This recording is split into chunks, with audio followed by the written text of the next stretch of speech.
Sometimes we make audio calls through FaceTime on an Apple iPhone, and if you want to record that FaceTime audio call, you can do it. In this video, we'll tell you how to record a FaceTime audio call on an Apple iPhone. For this, open the FaceTime app. After that, for example, I'm calling one person. So I tap on the new call option and select that contact. Then, I want to make an audio call, so I'm tapping on this button. This is the button for the audio call. Now here, you can see that the person has answered the call. And if you want to record this call, here's what you need to do. You can see the More option. Tap on More.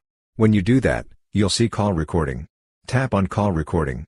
One thing to note is that the other person will hear an announcement saying that this call is being recorded, so they'll know you're recording the call.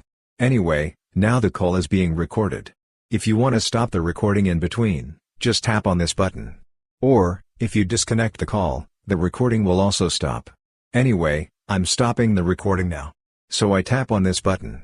When you tap it, the recording gets saved to the Notes app. Anyway, I'm disconnecting this call.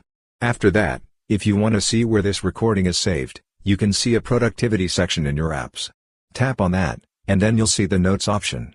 Tap on Notes, and there you can see the call recording. Tap on Call Recording, and here you can see the last call recording. When you tap on it and then tap play, you can hear the voice. So this is how you can easily record a FaceTime audio call on an Apple iPhone. Hope this video was helpful for you. If you found it useful, consider subscribing. See you in the next video.